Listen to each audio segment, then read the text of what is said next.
Real women murders, not fiction. Love women, don't kill them. Giving real women, unknown women, recognition to the world. Please support our channel and please subscribe.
No, Wednesday night did not feel like it was a day. It felt like a nightmare, 16-year-old Dylan Privette is still finding ways to grapple with the loss of his older sister, Jordan Privette. Great mother to her kids, and she was a great sister and a daughter.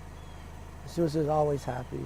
Dylan also described his sister as a bright light, but Wednesday night, that light was put out.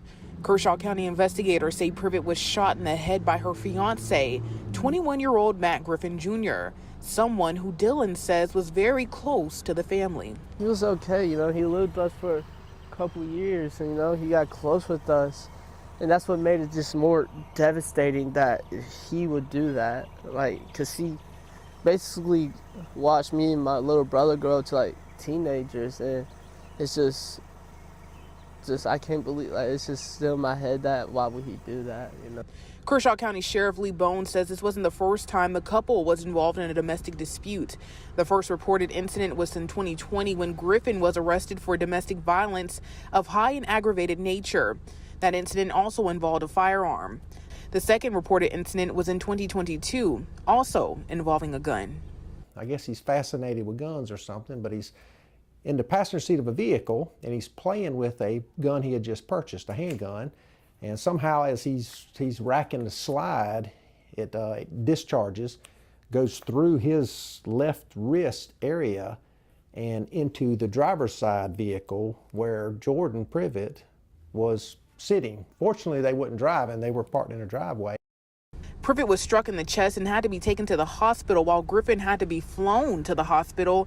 Unfortunately, we see it all too often. South Carolina consistently ranks as one of the top states in the nation. Suffering in silence is how Leah Wikovich, the interim director of Sister Care, describes domestic violence.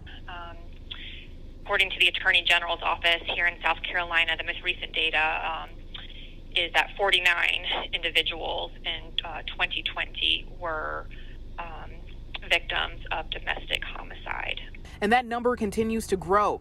In just 1 week, WIS reported 3 separate incidents of domestic homicide, including 3 young children in Sumter County, a young woman in Richland County, and now a young mother of 2 out of Kershaw County. Being a listening ear is really the most thing, because abuse is about power and control more so than the violence. The violence comes out of this power and control that the abuser is wanting, and so being able to have a safe place to talk or to even just ask questions or ask for resources is so important. Wikovich went on to say that it takes about 7 incidents before domestic violence can become deadly. She says usually abuse will start off verbally, mentally, and even financially before it turns physical. In Kershaw County, I'm Ashley Jones, WIS.